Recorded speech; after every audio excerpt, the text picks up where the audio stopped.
एक दफा फिर पाकिस्तान को लेके एक बहुत बड़ी स्टेटमेंट दुनिया के सामने रख दी है। हम काफी इम्पोर्टेंट पोस्ट के ऊपर थे और इस चीज को लेकर इस पाकिस्तान की तारीख के पहले हिंदू पीएसपी ऑफिसर राजिंदर मेघवार ने तरबियत मुकम्मल होने के बाद फैसलाबाद में अपनी पहली तैनाती के बाद फराइज अंजाम देना शुरू कर दिए हैं। तफसील जो साहब है ना खलीलुर रहमान हक्कानी, ये भाई थे जलालुद्दीन हक्कानी के। इमेजिन अदालत ने सहाफी मतीउल्लाह जान का 2 रोजा जिस्मानी रिमांड मंजूर कर लिया। 2:30 बजे करीब 3 बजे करीब ये लोग आए। इन लोगों ने गुंडी खटखटाई। NIA वाले आए दिल्ली से और इन्होंने शाम के फ़ज़ाए दिफा को ख़त्म करने के बाद इसराइली फ़ौजी हुक्काम का कहना है कि ये वक्त ईरान की जौहरी तंसीबात को निशाना बनाने का एक मौका है। शाम में ये वो वक्त आ गया है पाकिस्तान में कि सहाफियों का जिस्मानी रिमांड मंजूर किया जा रहा है।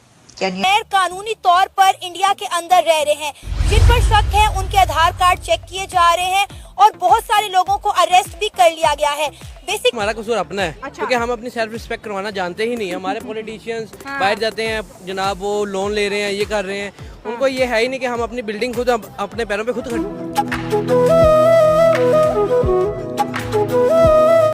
दोस्तों आज हम देखने वाले हैं पाकिस्तान मीडिया का लेटेस्ट वीडियो। दोस्तों भारत सरकार ने दे दिया है ऑर्डर, जहां पे भी बांग्लादेशी और पाकिस्तानी मिले हमारे देश के अंदर उसको धक्के मार कर बाहर निकालने की बात की जा रही है और कुछ हद तक तो उनको जेल में डालने की बात की गई है।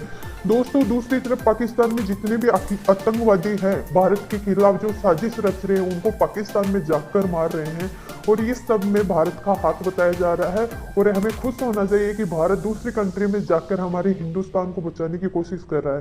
बात करें इंडिया के foreign minister doctor S Jaishankar की, एक बुक की लॉन्च के ऊपर उनसे सवाल पूछा गया कि इंडिया और पाकिस्तान के बीच आप कैसे ताल्लुकात देखना चाहते हैं, तो डॉक्टर एस जयशंकर ने बहुत टफ लाइन इस्तेमाल की और कहा कि पाकिस्तान और इंडिया के बीच जो बात करने का जमाना था वो गुजर गया। और जहां तक रही बात कश्मीर की, जब से आर्टिकल 370 कश्मीर से हटा है वो मुद्दा भी हमेशा के लिए खत्म हो गया। मतलब मैं बोला कि हक्कानी कोई कबीला नहीं है, तो फिर कबीला कौन सा है? जदरान करके कबीला है। ओके। और ज्यादातर हक्कानी नेटवर्क के जो लोग हैं जदरान कबीले से उनका ताल्लुक है। ज्यादातर, I am not saying all, I am saying ज्यादातर जो लीडरशिप है वहीं की है।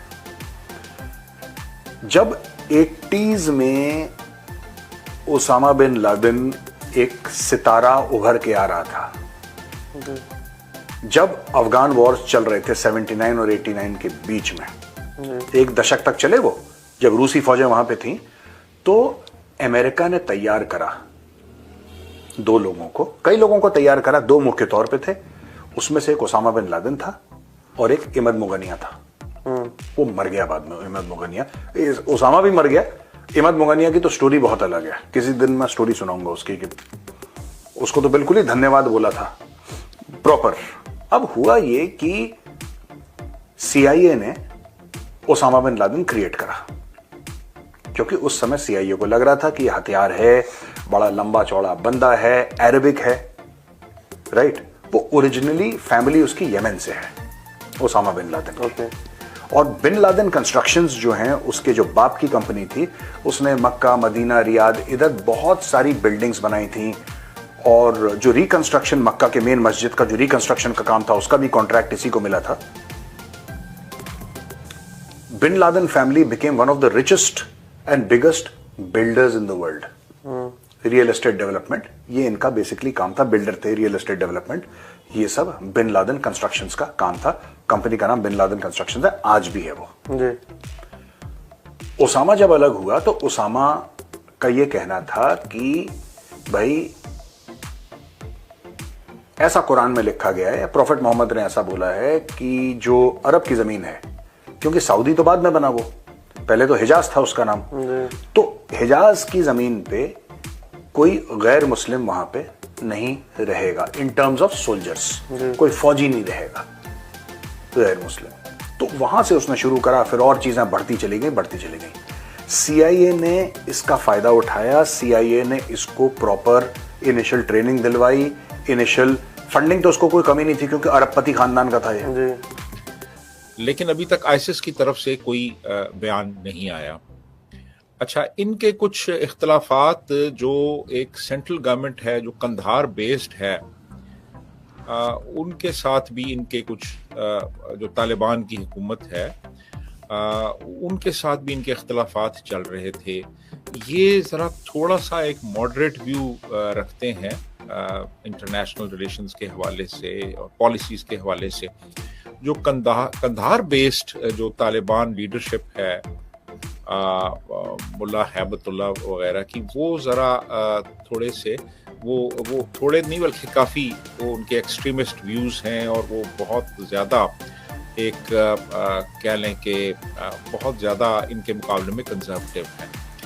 तो अब अमेरिका ने भी इनके ऊपर हेड मनी रखी हुई थी $5 मिलियन की, सराजुद्दीन हक्कानी पे $10 मिलियन की है। ये एक डिक्लेयर्ड टेररिस्ट्स हैं ये दोनों, और तो अमेरिका की भी हेड मनी थी इन पे और आईसिस भी इनके खिलाफ था, और जो तालिबान की हुकूमत है कंधार बेस्ड वो भी इनसे इख्तलाफात रखती थी। तो अभी ये कहना कि किसने मारा है ये जरा मुश्किल है। लेकिन सर ये छुपे हुए तो नहीं थे, ये उन टेररिस्टों में से तो नहीं थे ना जिनको कहा जाता है कि मिल ही नहीं रहे, कहाँ है, ढूंढा जा रहा है। ये तो एक अशरफ जलाली और दूसरे हैं खादिम हुसैन रिजवी के बेटे साद रिजवी। साद रिजवी तहरीके लब्बैक के लीडर हैं, चीफ हैं तहरीके लब्बैक के। तो ये केस क्यों बना और ये क्या बात है कि पूरी दुनिया में इस वक्त कई एक केसेस ऐसे सामने आए हैं जिसमें पाकिस्तानी मैन कहीं ना कहीं उनको कन्विक्ट किया गया या वो पकड़े गए, या ये इल्ज़ाम आया कि इन्होंने किसी के ख़िलाफ़ धमकी दी, कहीं पर मिस इन्फॉर्मेशन फैलाई और कहीं पर हमला करने पर उकसाया और कहीं पर साजिश की जा रही थी एक बड़ा हमला करने की। ये जो डच कोर्ट है इसने ये मुकदमा, ये केस जो चलाया है ये उन दोनों पाकिस्तानियों की गैर हाजिरी में चलाया, यानी ना तो मौलाना अशरफ जलाली वहाँ पर थे और ना ही साद रिजवी, वो तो पाकिस्तान में थे। तो मेरा ख्याल है कि अब क्या वो ये कहेंगे पाकिस्तान से कि इन दोनों को दिया जाए, हवाले किया जाए, लेकिन ये उन्होंने कहा है क्योंकि जब मैं इसकी डिटेल्स देख रही थी तो उसमें ये बताया गया कि नेदरलैंड की अदालत की तरफ से, कोर्ट की तरफ से बार बार राब्ता किया गया।